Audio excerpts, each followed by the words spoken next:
This is Hybrid Cognition, a narrated version of my Substack essays and field notes on AI, organizations, leadership, governance, and institutional change. The original article, related notes, and any companion tools are linked in the description. There is an obvious discomfort in writing critically about AI while using it constantly. I study AI-human interaction. I write about the cognitive, organizational, and cultural consequences of these systems. I think about their biases, their seductions, their limits, and their implications for authority, judgment, work, and expertise. And at the same time, I use them, not occasionally, not as a detached experiment, but as part of the ordinary infrastructure of my own work. That raises a question I do not think can be dismissed. Does that proximity make me more credible or less? The easy answer is that using AI gives me practical insight. The equally easy answer is that using AI compromises my judgment. I think both can be true. And that is why the question is worth taking seriously. There may no longer be a clean outside position from which to analyze AI. At least not for anyone trying to understand these systems as they enter everyday cognition, work, and decision-making. The point is not simply to observe AI from a distance as if it were an external object moving through society. Increasingly, AI is part of the environment from which observation itself takes place. This is the condition I have been calling hybrid cognition. Not merely the use of a tool by a human, but the emergence of thinking practices distributed across people, machines, interfaces, institutions, habits, incentives, and forms of memory. That makes the credibility problem more complicated. If I use AI in my own work, I cannot claim to be untouched by the thing that I analyze. But if I did not use it, I would be analyzing one of the most significant cognitive technologies of our time without first-hand experience of its everyday frictions, failures, and affordances. So the question is not whether AI use contaminates judgment. It does. All tools do. The better question is whether that contamination is hidden, denied, romanticized, or made available for scrutiny. That distinction matters. Because for people who work with ideas, AI isn't merely a productivity tool. It is becoming part of the environment in which thinking happens. And once a tool becomes part of that environment of thought, the old language of tool use becomes too thin. We need a stronger vocabulary. One that helps is entanglement. A conflict of interest is usually a concealed stake: money, access, sponsorship, institutional loyalty, professional dependency, audience capture, something like this. Those questions matter. If someone is paid by a company, selling a tool, consulting for a vendor, or receiving privileged access, the readers deserve to know. But even without that kind of conflict, there is another form of compromise: epistemic entanglement. I am studying systems I also use. I am developing ideas about AI-human interaction from inside AI-human interaction.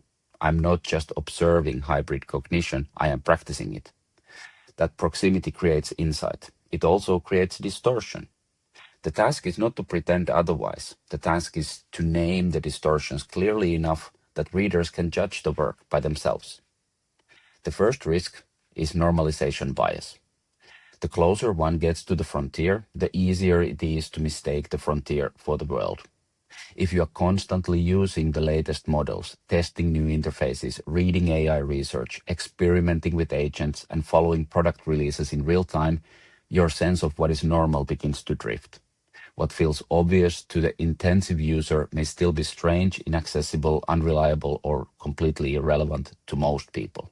This is a real bias. And it matters because so much AI commentary is written by people who are unusually close to the tools.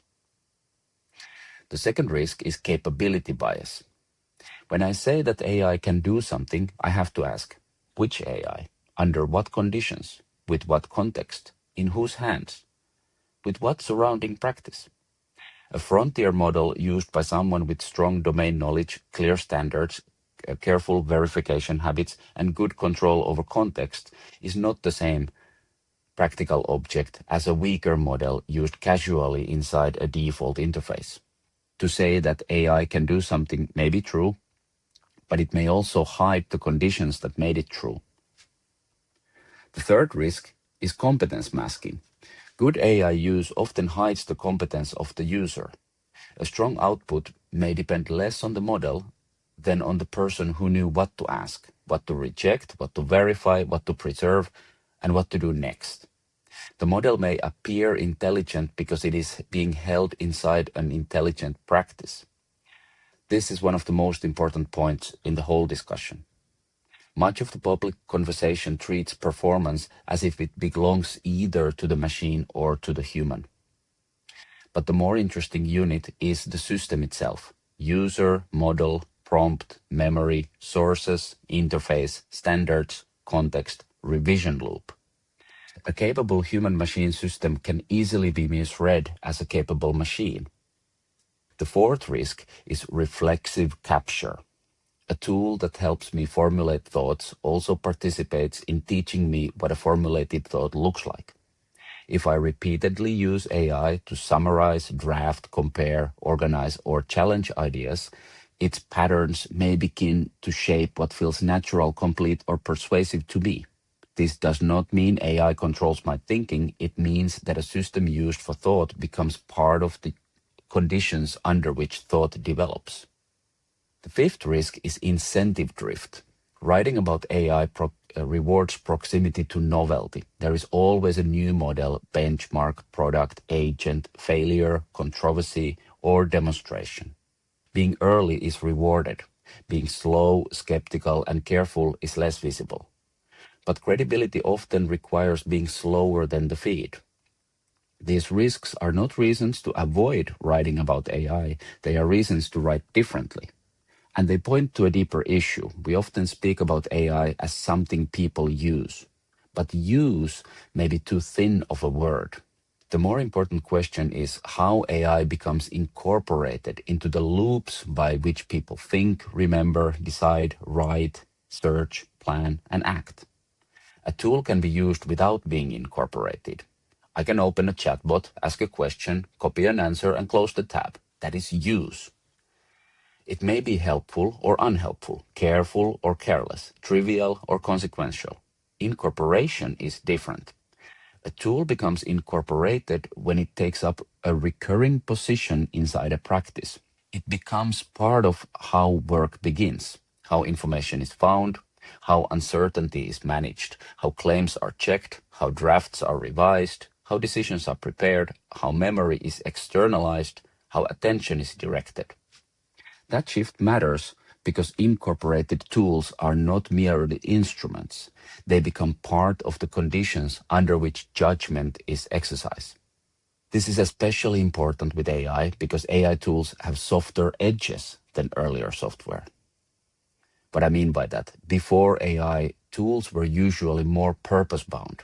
A calendar organized time, a spreadsheet organized cells, a task manager held tasks, a note-taking app stored notes.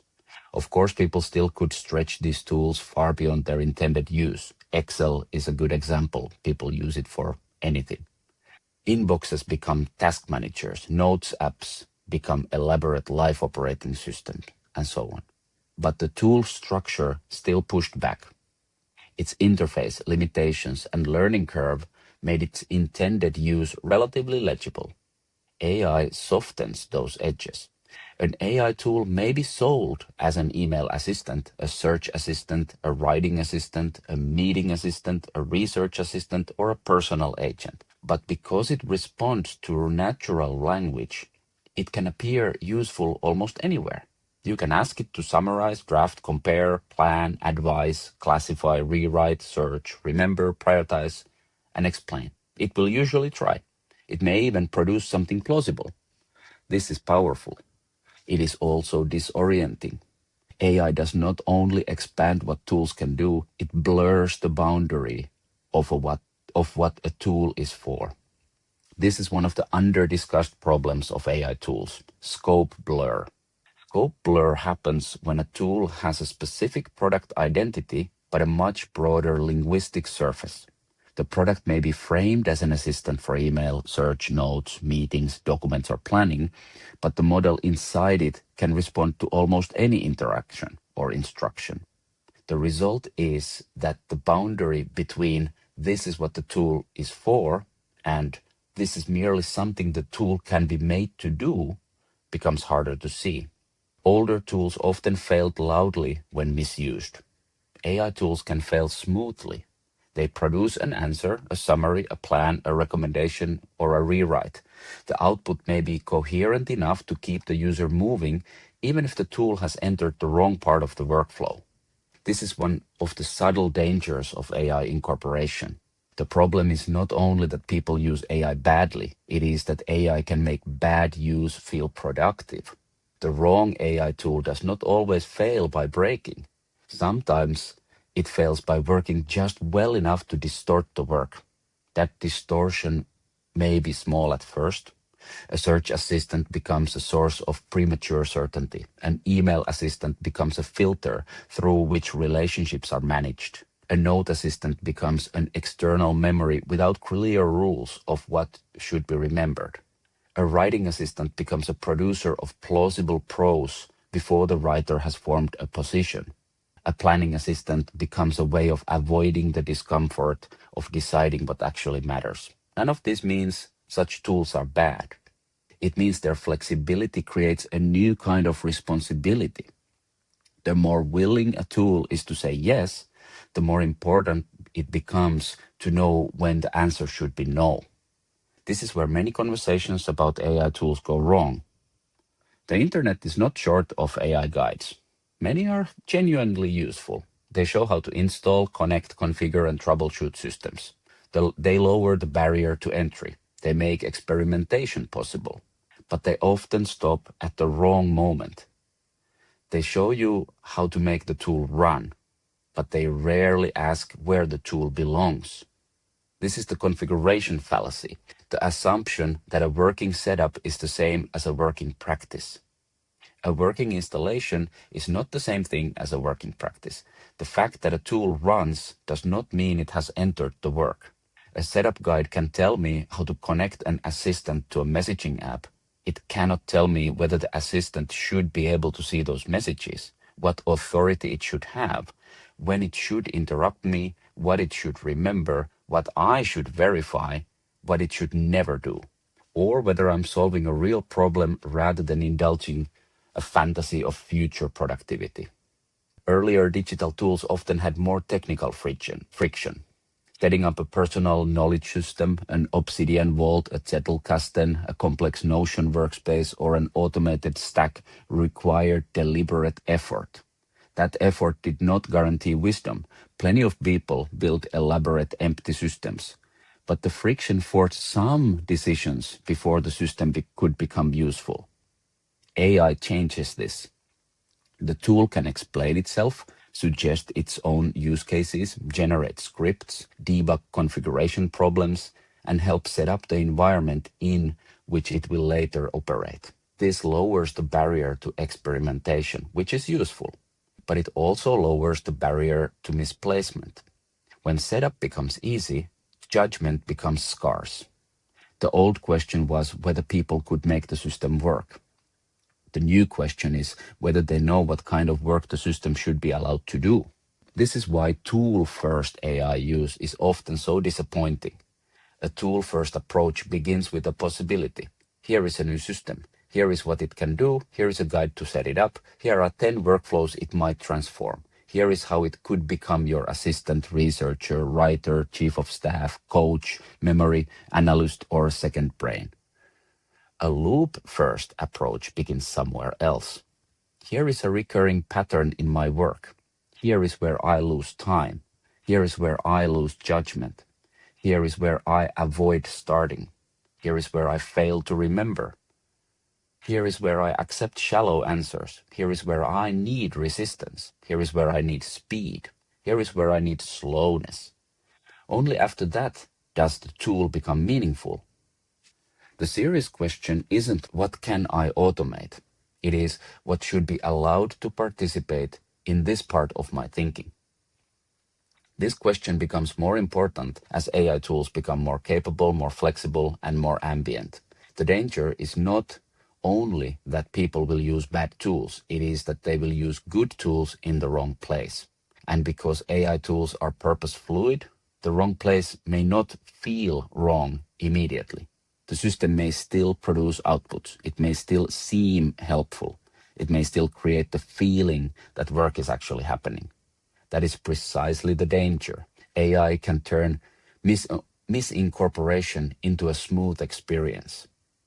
So where does this leave the writer who uses AI while writing about AI? It does not leave them pure. But purity is the wrong standard. Credibility in the age of hybrid cognition cannot mean standing outside the systems one analyzes. For many of us, there is no outside position available. Credibility has to mean something more difficult, making one's entanglement visible enough that readers can judge it. That means naming the biases of proximity. It means distinguishing between source-based verification and model-based confidence. It means admitting when one's own competence may be masking the limits of the tool. It means resisting the temptation to turn every new product into an epochal shift. It means asking what kind of friction AI removes and what forms of friction were part of the thinking itself. It also means refusing both easy postures. First easy posture is naive enthusiasm, AI as inevitable augmentation, the universal assistant, the end of drudgery, the arrival of intelligence on demand. The second easy posture is performative distance, AI as corruption, shortcut, slop machine, or existential contamination. Both miss the hard reality. AI is becoming part of the environment in which thinking happens. Sometimes it helps, sometimes it distorts. Often it does both at the same time. The question is not whether AI makes us smarter or stupider in some general sense. The question is what kinds of cognitive loops are we building, inheriting, neglecting, or allowing others to build for us? I don't think my use of AI resolves the credibility problem. It intensifies it. But it also gives me access to the problem in its lived form. I know the seduction of speed. I know the relief of having a system turn vague material into structure. I know the usefulness of asking a model to challenge a frame, find a factual vulnerability, or produce the paragraph I immediately know I do not want. I also know how easily fluency can impersonate understanding. That is why the inside position matters. Not because it's innocent, because it is not. To think clearly about AI from inside AI requires a different kind of discipline. Not detachment exactly, but reflexivity. Not neutrality, but accountability. Not purity, but disclosure. Not rejection of tools, but attention to the loops into which they enter. Hybrid cognition is not produced by adding AI into a workflow. It emerges when tools, habits, standards, memory, interfaces, and judgment become part of the same system. The interface between useful AI and slop is not the tool. It is the practice the tool enters. If you want to read the original essay, follow the links in the description. I've also included any related field notes, companion tools, and references there. Thanks for listening.